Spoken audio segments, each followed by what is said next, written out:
പവിത്രം സീരിയലിന്റെ latest episode review ആണ് പറയുന്നത്. അങ്ങനെ വേദ വിക്രമിനോട് ആ ഒരു സത്യം അങ്ങ് തുറന്നു പറയാണ്. തൻ്റെ അച്ഛനെ അന്ന് തട്ടിക്കൊണ്ടുപോയത് ശ്രീകാന്ത് തന്നെയാണ് എന്നുള്ള സത്യം. ഇത് കേട്ടപ്പോൾ വിക്രമിന്റെ ചോര തിളച്ചു. ദേഷ്യം അടക്കാനാവാതെ അവൻ വാതിൽ തുറന്ന് പുറത്തേക്ക് കുതിക്കാൻ നോക്കി. അന്നേരം വേദ അവന്റെ കൈ പിടിച്ച് തടഞ്ഞുകൊണ്ട് അപേക്ഷിക്കുന്നുണ്ട്. പ്ലീസ് വിക്രം, ഞാൻ പറയുന്നത് നീ ഒന്ന് കേൾക്ക്. വിക്രം കലിപ്പോട് കൂടെ വേദയെ നോക്കി. നീ ഒന്ന് മാറി നിൽക്ക് വേദ. എൻ്റെ അച്ഛനോട് ഇത്രയും വലിയ ക്രൂരത ചെയ്തവനെ ഈ പണിത വീട്ടിൽ വാഴിക്കില്ല എന്നൊക്കെ ഞാൻ ഉറപ്പിച്ചതാണ്. വേദ വിക്രമിന്റെ മുന്നിൽ തടസ്സമായി നിന്നുകൊണ്ട് പറഞ്ഞു. ഒന്ന് നിൽക്ക് വിക്രം, ഞാൻ പറയുന്നതൊന്ന് കേൾക്ക്. ഇപ്പോൾ ഇതിന് പ്രതികാരം തീർക്കേണ്ട സമയം ഇതല്ല. എൻ്റെ വാക്കിന് എന്തെങ്കിലും വില നീ തരുന്നുണ്ടെങ്കിൽ ഞാൻ പറയുന്നതൊന്ന് കേൾക്ക് എന്നൊക്കെ പറയട്ടെ വേദ. അച്ഛനോട് ഇങ്ങനെ ചെയ്തത് മാപ്പില്ലാത്ത തെറ്റ് തന്നെയാണ്. ആ ശ്രീകാന്തിനെ ഞാൻ വെറുതെ വിടില്ല. അവൻ തന്നെയാണ് ഇത് ചെയ്തതെന്ന് ഞാൻ തെളിയിക്കും. അവനെ നിയമത്തിന് മുന്നിൽ കൊണ്ടുവരും. ആട്ടിൻ തോലിട്ട ചെന്നായാണ് അവനെ എന്ന കാര്യം ഞാൻ നാട്ടുകാരെ മുഴുവൻ അറിയിക്കും. അതുവരെ ഒന്ന് ക്ഷമിക്ക് എനിക്ക് വേണ്ടി. വേദയുടെ വാക്ക് കേട്ടപ്പോൾ വിക്രമിന്റെ ഉള്ളിലെ കനലൊന്ന് ആറി തണുത്തു. അന്നേരം വേദ മെല്ലെ പറയുന്നുണ്ട്. അന്ന് ആ അനിഷ്ട സംഭവങ്ങളെല്ലാം നടന്നില്ലായിരുന്നെങ്കിൽ നമ്മൾ ഇന്ന് ഇങ്ങനെ ഇരിക്കില്ല. നിന്റെ വീട്ടിൽ ഒരു ഭാര്യയും ഭർത്താവുമായിട്ട് നമ്മൾ എത്രയോ സന്തോഷമായി തന്നെ ജീവിച്ചേനെ. വിക്രം വേദയെ വല്ലാത്തൊരു പ്രണയത്തോടെ ഇങ്ങനെ നോക്കി നിന്നു. അന്നേരം നാണത്തോടെ വേദ വിക്രമിനോട് ചോദിക്കുന്നുണ്ട്. അന്ന് ഞാൻ പറഞ്ഞില്ലേ എനിക്ക് നിന്നോടൊരു കാര്യം പറയാനുണ്ട് എന്ന്, ഒരു സർപ്രൈസ്, അതെന്താണെന്നറിയണ്ടേ? വിക്രം ആകാംക്ഷയോട് കൂടി തന്നെ വേദയോട് ചോദിക്കുന്നുണ്ട് അതെന്താണ് എന്ന്. വേദ വിക്രമിന്റെ കണ്ണുകളിലേക്ക് പ്രണയത്തോട് തന്നെ നോക്കിക്കൊണ്ട് അവന്റെ മുഖത്തോട് മുഖം ചേർത്ത് നിന്നു. എന്നിട്ട് പറയുന്നുണ്ട്. ഞാൻ നിന്നെ ഒരുപാടധികം സ്നേഹിക്കുന്നുണ്ട് വിക്രം. നീ ഇല്ലാതെ എനിക്കൊരു ജീവിതമില്ല. എല്ലാ അർത്ഥത്തിലും ഞാൻ നിന്റെ ഭാര്യയായി ജീവിക്കാൻ തന്നെയാണ് ആഗ്രഹിക്കുന്നത്. I love you Vikram. ഒത്തിരി ഒത്തിരി ഇഷ്ടമാണ് എനിക്ക് നിന്നോട്. ഇത് കേട്ടപ്പോൾ വിക്രം അക്ഷരാർത്ഥത്തിൽ അങ്ങ് ഞെട്ടിപ്പോയി. വേദയുടെ മനസ്സിൽ തന്നോട് ഇത്രമാത്രം സ്നേഹമുണ്ട് എന്ന് അവൻ അന്നേരമാണ് ശരിക്കും അങ്ങ് തിരിച്ചറിയുന്നത്.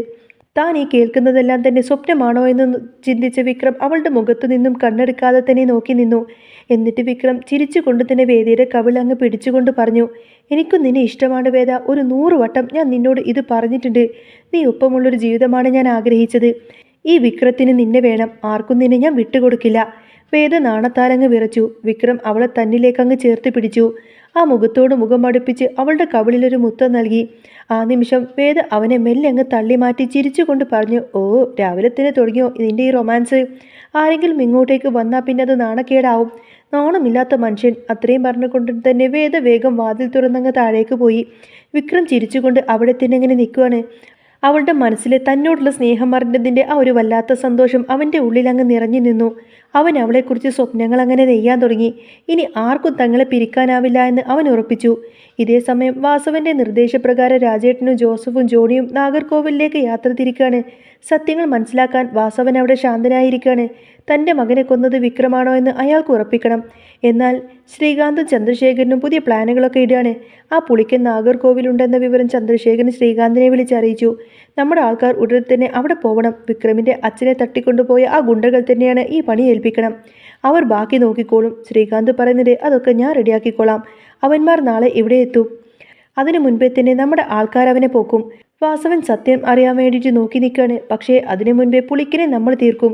അന്നേരം വിക്രം നിരപരാധിയെന്ന് തെളിയിക്കാൻ ആർക്കും തന്നെ പറ്റില്ല. വിക്രം തന്നെയാണ് പുളിക്കിനെ കൊന്നത് എന്ന് വാസവനെ നമുക്ക് വിശ്വസിപ്പിക്കണം. അതോടുകൂടി തന്നെ വിക്രമിൻ്റെ കഥ കഴിഞ്ഞു എന്നൊക്കെ പ്ലാൻ ചെയ്യാണ് അവർ.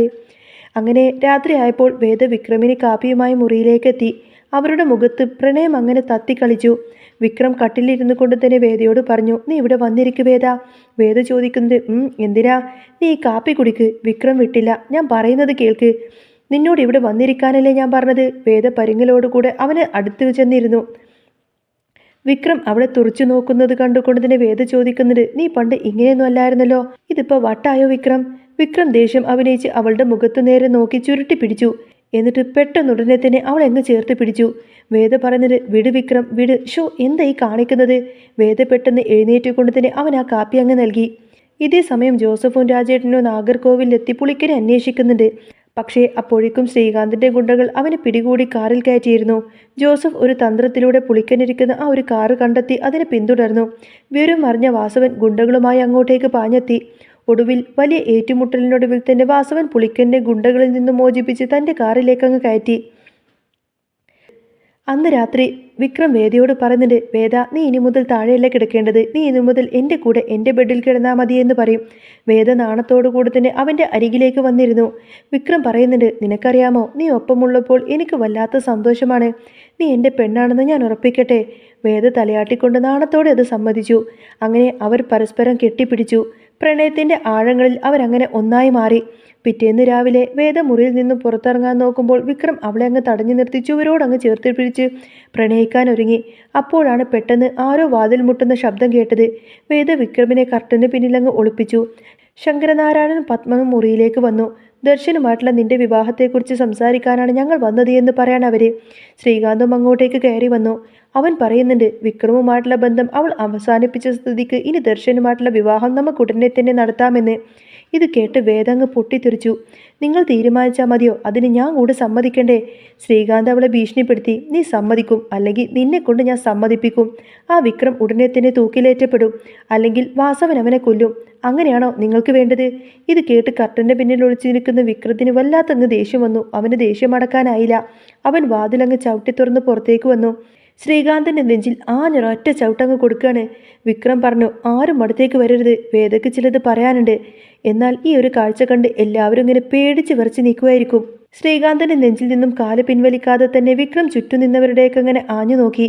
ആ കണ്ണുകളിൽ കനൽ കണ്ടുകൊണ്ട് തന്നെ പത്മവും ശങ്കരനാരായണനും ഒരടങ്ങി പിന്നോട്ട് മാറി. വിക്രം ഗർജിച്ചു, എൻ്റെ അച്ഛനെ തട്ടിക്കൊണ്ടുപോയി ഒളിവിൽ വെച്ചിട്ട് നീ ഇവിടെ എൻ്റെ പെണ്ണിനെ വേറെ കല്യാണം കഴിപ്പിക്കാൻ നോക്കുന്നോടാ. ശ്രീകാന്ത് ശ്വാസം പോലും കിട്ടാതെ ഇങ്ങനെ പിടയായിരുന്നു. വേദ വിക്രമിൻ്റെ കൈകളിൽ പിടിച്ചുകൊണ്ട് അവനെ ശാന്തനാക്കാൻ ശ്രമിച്ചു. വിക്രം, വേണ്ട, നിയമം കയ്യിലെടുക്കരുത്. സത്യം പുറത്തു വരാൻ സമയമായി. അതേസമയം നാഗർകോവിൽ നിന്നും പുളിക്കനെ കൊണ്ടു തന്നെ വാസവൻ പാഞ്ഞെത്തുന്നത് തറവാടിൻ്റെ മുറ്റത്തേക്കായിരുന്നു. ജോസഫും രാജേട്ടനൊക്കെ കൂടെ ഉണ്ടായിരുന്നു. വണ്ടിയിൽ നിന്നും പുളിക്കനെ വലിച്ചിറക്കി വാസവൻ നേരെ അകത്തേക്ക് കയറി. മുറിയിൽ കണ്ട കാഴ്ച അയാളെ ശരിക്കും അങ്ങ് ഞെട്ടിച്ചു. ശ്രീകാന്തിനെ നിലത്തിട്ട് ചവിട്ടി നിൽക്കുന്ന വിക്രം. വാസവൻ പുളിക്കനെ എല്ലാവരുടെയും മുന്നിലേക്ക് അങ്ങ് തള്ളിയിട്ടു. പറയടാ, എൻ്റെ മകനെ കൊന്നത് ഈ വിക്രമാണോ? വാസവന്റെ ഗർജനം കേട്ട് പുളിക്കൻ ആകെ വിറച്ചുപോയി.